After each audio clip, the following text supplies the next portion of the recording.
Hi everyone! So this is again Ma'am Terebuena, your guidance counselor. Kumusta po kayo ngayon? I hope you are all doing well this day. Now we are going to have our new video. But before I begin with the discussion about UniFAST, would like to express first my gratitude to everyone. I would like to thank everyone for continuously supporting our channel, your guidance counselor. Napakaganda ng ating taong 2022 dahil po sa inyo. I am really hopeful that for this year, you will continuously support our channel, spread the good vibes and the news that you have this channel, and pwede nyo po itong i-share sa inyong mga kakilala para naman matulungan din naman po natin sila at makapagbigay din tayo ng mga inspirations, and at the same time guide every teacher and learners gustong mabigyan din ng additional information regarding career, from guidance, mental health, anything na related sa guidance. Maraming salamat. So today we are going to talk about this UniFAST. That you are aware of this already, especially for those who are graduating students natin dyan, mga senior high school students. Ito po yung UniFAST or the Unified Financial Assistance System for Tertiary Education. So ito po ay isang batas na pinirmahan po noong October 15, 2015. This is under the Republic Act number 10687 or the so-called UniFAST law. Okay, so nakasaad din po sa RA 10687 ang mga implementing rules and regulations or ang IRR.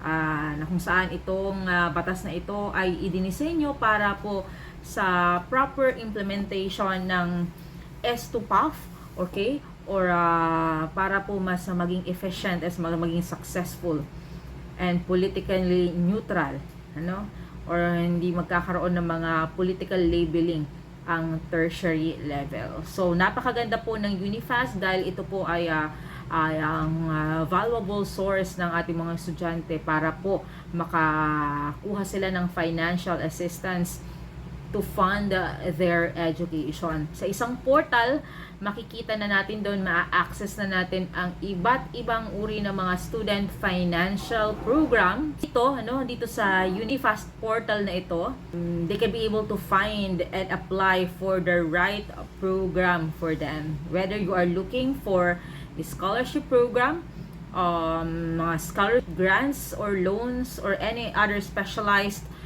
forms of support, UniFAST has everything you need in order for you to achieve your educational goals. Ano ba ang mga benefits na makukuha natin pagdating dito sa tinatawag nating UniFAST? Now, as I've said, UniFAST brings together all government-funded modalities of student financial assistance programs, or ito ang tinatawag nating ISTO-FAPS for tertiary education. And yung pinaka-special purpose niya is of course for educational assistance both in public and private institutions, and bring in order for all these mga assistance, educational assistance, to bring it under one umbrella. Okay, so the UniFAST board is chaired by the chair of Commission on Higher Education, and is co-chaired by the Director General of the TESDA or the Technical Education and Skills Development Authority or TESDA. And ang secretary po is ang Department of Science and Technology or DOST, and ang members include the Secretary of Education, representative from the DOLE or the Department of Labor and Employment. Kasama din natin dito ang NEDA or the National Economic and Development Authority, and the National Youth Commission. And the chair, co-chairs, and members of the UniFAST board are members of the board since they work in their respective offices, departments full time. So kung mapapansin ninyo, ito po ay may coordination ng iba't ibang mga organizations, iba't ibang mga departamento ng ating gobyerno, kabilang na dito ang DOST or Department of Science and Technology, DOLE, DSWD, or the Department of Social Work and Development. We also have the Department of National Defense, DND. Kasama din natin dito ang Department of Agriculture, Department of Interior and Local Government, or DILG. We also have here the DNR, or Department of Environment and Natural Resources. We also have here the Office of the Presidential Advisor on the Peace Process, or OPAP, and both House, Congress, and the Office of the Presidential ADV Land Bank of the Philippines. We also have the Development Bank of the Philippines, or the DBP. Kasama din natin dito ang GSIS and the Social Security System, or yung ating pong SSS. Okay? So, ano ba ang mga programa at mga serbisyo na ino-offer under UniFAST? Actually, lahat ng Pilipino po, including those who live in the live overseas, can benefit from UniFAST programs and services.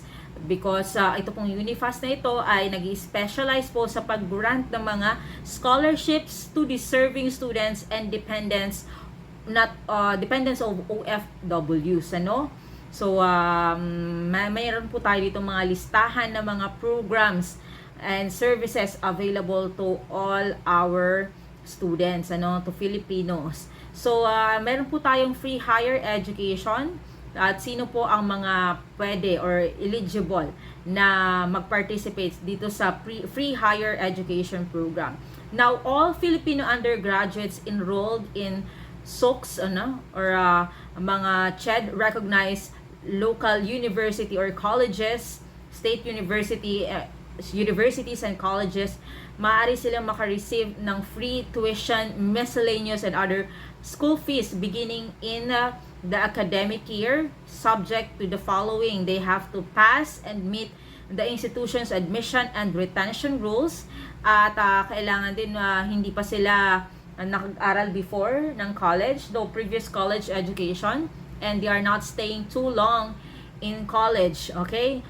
Maximum residency plus 1 year grace period as provided by law. Okay, saan ba sila pwedeng mag-avail nito mga free higher education na ito? To qualifying students, pwede po kayong mag-enroll sa lahat ng mga SUCs na kung saan na ma-admit po kayo, including satellite and extension campuses. Maaari silang mag-provide ng free higher education for you. For this academic year, meron po tayong 78 TVET-approved local universities and colleges na mag-offer ng free higher education to eligible students. So, maaari din silang itong mga LUCs natin ito, or itong mga local universities and colleges na to can be added to this list after they have been recognized by TVET. Ano po bang mga conditions para maipagpatuloy ang benepisyo makukuha ninyo under free higher education program? So, kailangan lamang po na ma-maintain ninyo ang good academic standing and ma-meet ninyo ang requirements din ng mga SUCs and LUCs, or yung mga state universities and colleges and local universities and colleges natin, return service obligation at yung tinatawag. So, return service requirements must be fulfilled within the time frame specified after completing the degree program. Now, students who voluntarily drop, kung ikaw man na mag-drop, you will not be required to perform the return service as specified in the IRR. So, the return service requirement will still apply to students who voluntarily contribute to the university. Now, ano ba ang mga benepisyo na makukuha ninyo under this free higher education program? Now, definitely, ang pinaka-benepisyo dito ay you will have your education for free. Okay? Yung lahat ng tuition ninyo and other school fees are free.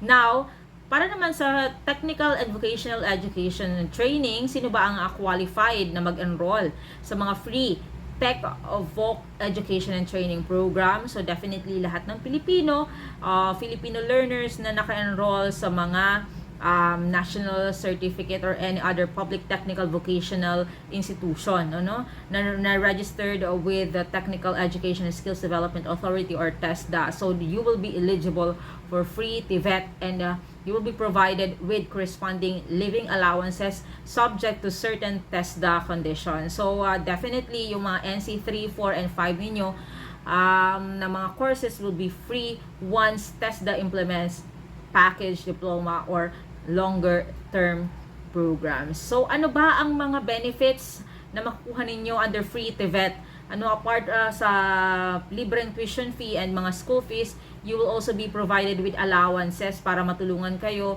na makapagbayad para sa inyong mga training, including also your living allowances. Instructional material allowance is also included, and definitely kasama na din dito yung mga national competency assessment fee and startup toolkits. Okay, so yan po ang kagandahan ng free education program natin, ano, under UniFAST. And we also have here, I just don't know if you are familiar with this. Okay, so meron din tayong tinatawag na mga short-term student loan program. Okay, so ano-ano ba yung mga iba't ibang uri or forms ng student loans na maaari nyo applyan? Ano? So meron po tayong dalawang uri. We have the short-term and long-term student loans. These are actually two forms of student loan programs. And maaari nyo itong gamitin, ano, para mag-apply kayo sa undergraduate education, and para na din sa pagbabayad ninyo ng mga expenses for licensure exams and graduate degrees. Katulad, kasama na din dito yung mga medicine and law for Filipino students. So sino po ba ang mga eligible for short-term student loan program? Okay, the short-term student loan program is available to all Filipino undergraduate and graduate students, including medicine and law, enrolled in programs registered in the Registry of Quality Assured Programs provided in SUCs, LUCs, or state-run TVEs, private HEIs, and private TVEs. At ano-ano ba ang makukuha ninyong benepisyo pag kayo ay nakakabilang dito sa student loan program na ito? Definitely, mayroong mga loan revenues na nakadisenyo po para mabigyan kayo ng assistance, ano, para sa mga student beneficiaries natin who are experiencing liquidity shortages for a period of not more than 1 year as per Rule 5, Section 34 of the IRR on RA 10931.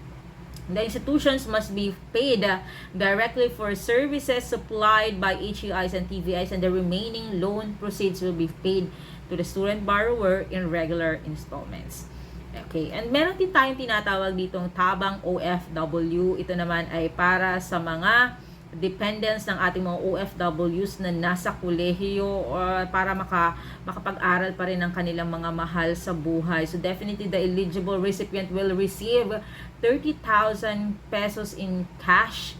And sino ba ang mga pwedeng maging beneficiaries dito? So during the COVID-19 pandemic, one college level dependent of an OFW who are repatriated lost his job or died ang pwedeng maging beneficiary nito. And ang mga dependents naman ay itong mga sumusunod. So maaaring OFWs who are married, unmarried child who's 30 years old and below, maaaring maging dependent. OFWs who are single, 30 years old or younger child sibling niece who is not married. Okay, ano ba yung mga qualifications? Definitely, kailangan you are a Filipino national, dapat nag-aaral ka sa mga SUCs, CHED recognized LUCs, and private HEIs, and dapat ma-meet mo ang mga admission and retention requirements that have not exceeded the maximum residency requirements, has not been expelled for higher education institution, enrolled in a post-secondary undergraduate program at an SUC